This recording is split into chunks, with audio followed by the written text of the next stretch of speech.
할렐루야, 귀하신 성도 여러분, 오늘 복음 강론 두 번째 시간 계속해서 여러분과 함께 하나님의 은혜 나누겠습니다. 복음은 말 그대로 복된 소식입니다. 영어로 하면 good news, 기쁜 소식, 좋은 소식이죠. 그런데 이 복음이라는 단어는 이 단어 자체만으로는 의미가 좀 부족합니다. 왜냐? 왜 기쁜지, 왜 복된지, 왜 좋은지를 알아야 복음이라는 것에 진정한 의미를 우리가 알 수 있는 거 아니겠습니까?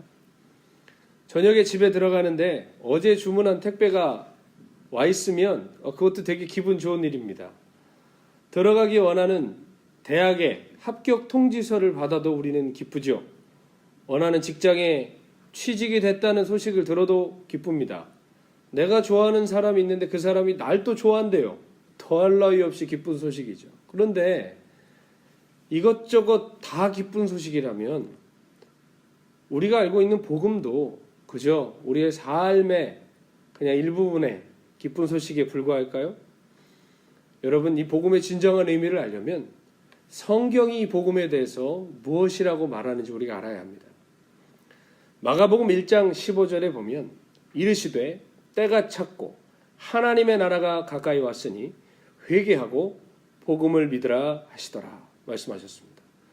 회개하고 복음을 믿어야 된대요. 왜 그렇다고 했습니까? 하나님의 나라가 가까이 왔기 때문에 회개하고 복음을 믿어야 한다고 했습니다. 복음은 하나님 나라와 불가분의 관계를 가지고 있습니다. 예수님도 공생의 기간 동안 복음을 전하시면서 항상 이 복음이 무슨 복음인지 얘기하셨어요. 누가복음 4장 44절에 보면 예수께서 이르시되 내가 다른 동네들에서도 하나님의 나라 복음을 전하여야 하리니 나는 이 일을 위해 보내심을 받았노라 하시고 8장 1절에 그 후에 예수께서 각 성과 마을에 두루 다니시며 하나님의 나라를 선포하시며 그 복음을 전하실때 12제자가 함께하였고 16장 16절에 보면 율법과 선지자는 요한의 때까지요 그 후부로부터는 하나님 나라의 복음이 전파되어 사람마다 그리로 침입하느니라 말씀하셨습니다. 예수님은 복음이 분명히 하나님 나라의 복음이라고 하셨어요. 단순히 복음은 기독교의 기본 교리를 소개하는 것이 아니에요. 하나님의 나라에 관한 하나님 나라에 대한 소식이 복음이라고 했습니다. 쉽게 말하면 이 복음은 하나님 나라의 기쁜 소식이라는 것입니다. 여러분, 하나님의 나라가 영어로 하면 Kingdom of God입니다. Kingdom of God. 근데 여기서 킹덤이 뭡니까? 우리말로 하면 왕정이에요. 왕정. 왕이 통치하는 정치체제라는 겁니다. 조선시대 때 고려시대 때 그랬듯이요. 그렇다면 Kingdom of God은 무엇입니까? 하나님이 왕으로 통치하시는 나라라는 말입니다. 그렇다면 하나님 나라의 복음, 하나님 나라의 기쁜 소식이라는 건 무엇이에요? 하나님이 너의 왕이라는 거예요. 하나님이 통치하신다는 소식이라는 거예요. 다시 말해, 그럼 복음을 받아들인다는 것은 무엇입니까? 단순히 교회 다니겠다, 죽어 천당 가고 싶다가 아니라 하나님의 통치를 받아들이겠다는 고백인 것입니다. 단순히 신앙 고백 몇 개 줄줄 따라 할 줄 알고 교회에서 시키는 일 이리저리 열심히 내서 한다고 해서 그게 신앙이 아니라 진짜 믿음, 진짜 신앙은 하나님의 통치를 받는 것이라는 것입니다. 그런데 문제는 뭘까요? 우리 안에 나를 다스리는 다른 왕이 있다는 것입니다.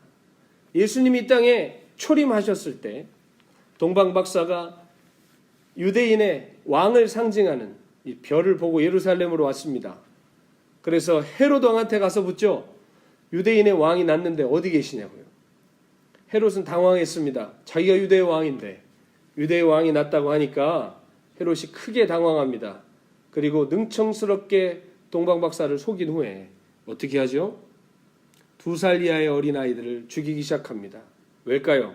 자신의 왕권을 빼앗기지 않기 위해 진짜 왕을 죽이려 했던 것입니다. 마찬가지입니다. 하나님의 통치가 우리 안에 선포될 때 우리 안에 이미 자리 잡고 있던 왕, 그 왕이 가만히 있지 않습니다. 그 왕이 누구입니까? 원수 마귀입니다. 에베소서 2장 2절에서 3절에 보면 그때에 너희는 그 가운데서 행하여 이 세상 풍조를 따르고 공중의 권세 잡은 자를 따랐으니 곧 지금 불순종의 아들들 가운데서 역사하는 영이라. 전에는 우리도 다 그 가운데서 우리 육체의 욕심을 따라 지내며 육체와 마음에 원하는 것을 하여 다른 이들과 같이 본질상 진노의 자녀이었더니. 아멘. 우리가 구원받기 전에는 세상 풍조를 따르고 공중 권세 잡은 자를 따랐답니다. 공중 권세 잡은 자가 누구입니까? 불순종의 아들들 가운데서 역사하는 원수 마귀인 것입니다. 우리가 그 가운데서 육체의 욕심을 따라 지내면서 마음과 육체가 원하는 자기 마음대로 자아추구하면서 살았던 본질상 진노의 자녀가 우리의 원래의 신분이었다고 에베소서 2장 2절부터 3절이 말씀하는 것입니다. 하나님의 통치가 우리 안에 선포되었지만 우리가 그 통치를 쉽게 받아들이질 않는 거예요. 왜?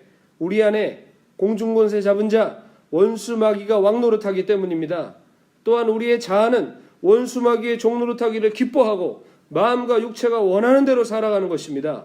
교회를 다니고 모태신앙으로 태어나고 평생 교회에서 집사, 권사, 장로, 심지어 신학해서 목사가 됐을지라도 내 마음과 뜻이 원하는 대로 행하는 자아추구하는 자아우상 숭배자들, 본질상 진노의 자녀들이 왜 우리 안에 없겠습니까? 여러분, 우리 안에 있는 왕이 하나님의 통치를 좋아하지 않죠. 내 삶의 주인 노릇하던 내 자아가 하나님께 굴복하는 것을 좋아하겠습니까? 하나님의 통치를 싹 빼고 문제 해결해준다, 소원 성취해준다라면 좋다고 쫓아갑니다. 그러나 하나님이 너의 삶을 통치하시고 너의 삶의 주인이시다라고 하면 불쾌하기 시작한 것이죠. 한국에서 어디 집회를 가면 좋은 숙소를 잡아주십니다. 그런데 미국에 한번 가서 말씀을 전한 적이 있는데 우리 성도님 집에 좋은 방을 하나 내주셨습니다. 방을 내주시면서 성도님 뭐라고 얘기하셨냐면 내 집처럼 생각하라, 내 집처럼 편안히 계시라라고 말씀하시더라고요. 근데 여러분, 이런 상상을 해봤습니다. 진짜 내 집처럼 해보면 어떻게 될까요? 제가 진짜 제 집에서 하는 대로 제 마음대로 그 집에서 하면 어떻게 될까요? 저는 아마 쫓겨날 겁니다. 저에게 그런 아주 좋은 말씀을 해주신 그 집사님도 아주 당황해 할 것입니다. 그런데 여러분, 우리가 주님께 이러지 않나요? 내 안에 오시되 내 집처럼 계십시오 하지만 정작 예수님이 우리를 당신의 소유로 삼으시고 당신의 뜻을 행하려 하시면 우리 불쾌해하지 않습니까? 거북해하지 않습니까? 복음은 우리를 불쾌하고 거북하게 만들 수 있는 소식이기도 합니다. 왜일까요? 우리 안에 주인이 바뀌지 않았기 때문에 그런 것입니다. 병 낫고 문제 해결받고 소원 성취하는 것을 넘어 복음은 하나님이 너의 왕이시다, 하나님의 통치를 받아야 한다, 그 통치 아래 너희 삶을 드려야 한다라고 우리에게 촉구하기 때문입니다. 20세기 기독교 귀한 사상가였던 C.S. 루이스는 이렇게 말했습니다. 예수 그리스도의 복음을 들은 사람이 보일 수 있는 반응은 단 두 가지뿐이다. 하나는 그분의 발 앞에 엎드려 자신의 삶을 드리는 것, 하나는 돌을 들어 그분께 던지는 것. 실제로 신약성경에서 그랬죠. 복음을 듣고, 베드로의 복음을 듣고 3,000명이 그날 어찌할꼬 가슴을 치며 회개했습니다. 그러나 똑같은 복음을 스데반에게 들었을 때 사람들은 돌을 들어 스데반에게 던졌습니다. 여러분, 복음은 둘 중에 하나입니다. 주님의 종이 되든지 마귀의 종이 되든지, 내가 주인 되어 살든지 주님을 주인으로 모시고 살든지 결정해야 하는 것입니다. 복음은 전도할 때 받는 물티슈 따위의 것이 아닙니다. 받으면 좋고 안 받으면 많은 그런 것이 아니라 정말 우리의 삶을 송두리째 바꿔놓을 만한 무게를 가진 것입니다. 그러므로 우리는 복음을 진지하게 받아들여야 합니다. 왜라고요? 복음은 그냥 한 귀로 듣고 한 귀로 흘리고 믿는 셈치고 교회 와서 앉아있는 것이 그게 복음의 열매가 아니라 복음을 받아들이겠다는 것은 하나님의 통치 안으로 들어가겠다는 이야기이기 때문입니다. 그러므로 내가 정말 복음과 상관 있는 사람인가 아닌가 확인할 수 있는 방법이 하나 있습니다. 반드시 우리가 복음 안으로, 하나님의 통치 안으로 들어가기 위해서 거쳐야 되는 문이 있습니다. 이 문을 통과하지 않은 사람은 가짜입니다. 이 문의 이름이 무엇인지 아십니까? 바로 회개입니다. 무엇을 회개하는 것입니까? 과거의 죄 몇 가지 쏟아놓는 것인가요? 아닙니다. 죄 몇 가지가 아니라 내 존재 자체가 죄덩어리라는 것을 회개하는 겁니다. 죄의 종노릇하고 마귀의 종노릇하고 내가 주인 되어 살았던 것, 하나님 없이 살았던 존재적인 회개를 하는 것입니다. 죄를 지어 죄인이 아니라 죄인이기에 죄를 지을 수밖에 없었던 본질상 진노의 자녀임을 회개하는 것입니다. 요즘 한국교회 회개의 메시지가 아주 희미해져 갑니다. 회개는 단순히 과거에 잊고 싶은 몇 가지 죄 목록을 쏟아놓는 게 회개가 아닙니다. 혹은 기도문 몇 마디 진지하게 따라하는 것이 회개가 아닙니다. 회개는 주인을 바꾸겠다는 선언입니다. 삶을 돌이키겠다는 결단입니다. 여러분은 회개를 통과하시고 예수 믿고 계십니까? 지금도 회개하는 삶 살고 계십니까? 하나님 안에 그 통치 안에 거하는 삶 살고 계십니까? 사람들은 회개했냐 물어보면 10년 전 혹은 20년 전 잠깐 있었던 아주 통렬한 회개의 경험을 이야기합니다만 여러분, 살아있는 회개는 오늘도 진행되어야만 합니다. 왜요? 회개한다는 것은 하나님의 통치 안으로 들어가겠다는 결단이기 때문입니다. 그러므로 회개 없는 믿음은 가짜입니다. 회개 없는 신앙생활은 자기 기만하고 있는 것입니다. 회개 없는 구원은 대사기극과 같습니다. 그러므로 내가 모태신앙이다, 교회 다닌다, 권사다, 장로다, 목사다, 심지어 선교사다 할지라도 평생 모태신앙으로 태어나 기독교 문화 안에 온갖 감투 다 쓰고 살지라도 회개를 통과하지 않은, 오늘도 회개를 시키지 못하는 그 잘못된 구원의 확신과 그 믿음, 그것은 하나님과 구원과 천국과 아무 상관이 없을 수 있다는 것입니다. 여러분은 회개하셨습니까? 지금도 회개하고 계십니까? 회개하여 복음 안으로 들어와 비록 부끄럽고 연약할 때 많지만 날마다 십자가 앞에 서서 하나님의 다스리심을 받고 순종하는 삶을 살고 계십니까? 예수 믿는다 하면서도 내 맘대로 살고 온갖 은사 다 받았지만 이중적인 가면무도회하고 사는 그런 잘못된 신자들이 얼마나 많은지 모르겠습니다. 이제는 그 길을 끝내야 됩니다. 순종의 길, 생명의 길, 천국의 길, 그 길로 들어오셔야 합니다. 복음은 하나님의 나라의 복음, 하나님의 통치 안으로 들어가는 기쁜 소식입니다. 사랑하는 귀하신 성도 여러분, 우리가 믿는 만큼 하나님의 통치를 받습니다. 믿는 만큼 순종합니다.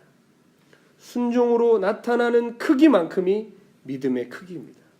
오늘 내가 믿고 있다는, 구원받았다는 그것의 증거는 무엇입니까? 교회 다니는 것, 단기 선교 열심히 다니시는 것, 봉사하고 헌신하는 것, 그것이 아니라 우리의 믿음은 하나님의 통치를 받아 순종으로 열매 맺는 것으로 증명되는 줄로 믿습니다. 정말 예수 믿는 사람은 자기가 주인된 삶을 끝장냅니다. 사도 바울이 갈라디아서 2장 20절에 뭐라고 고백했습니까? 내가 그리스도와 함께 십자가에 못 박혔다. 이제 내 안에 사는 것은 내가 아니라 오직 그리스도이시다. 이제 내가 사는 것은 나를 사랑하셔서 나를 위하여 자기 자신을 버리신 하나님의 아들을 믿는 믿음 안에서 사는 거라고 고백했습니다. 우리 안에 지금 누가 계십니까? 정말 주 예수님이 계십니까? 그러면 그분의 통치가 우리의 삶의 시작이 되어야 됩니다. 하나님의 나라가 우리의 삶에 한 걸음 한 걸음씩 순종으로 나타내야 됩니다. 말은 잘하지만, 혈통은 좋지만, 교회의 모든 생리와 구조를 다 알지만 하나님 나라와는 전혀 상관없는, 한 번도 회개한 적 없는, 혹은 과거의 회개로 끝나버린 그런 죽은 신앙의 자리를 이제 털고 일어나서 다시 한번 하나님의 거룩한 통치, 순종의 자리로 들어갈 수 있는 저와 여러분 되시기를 주 예수님의 이름으로 간절히 축원합니다.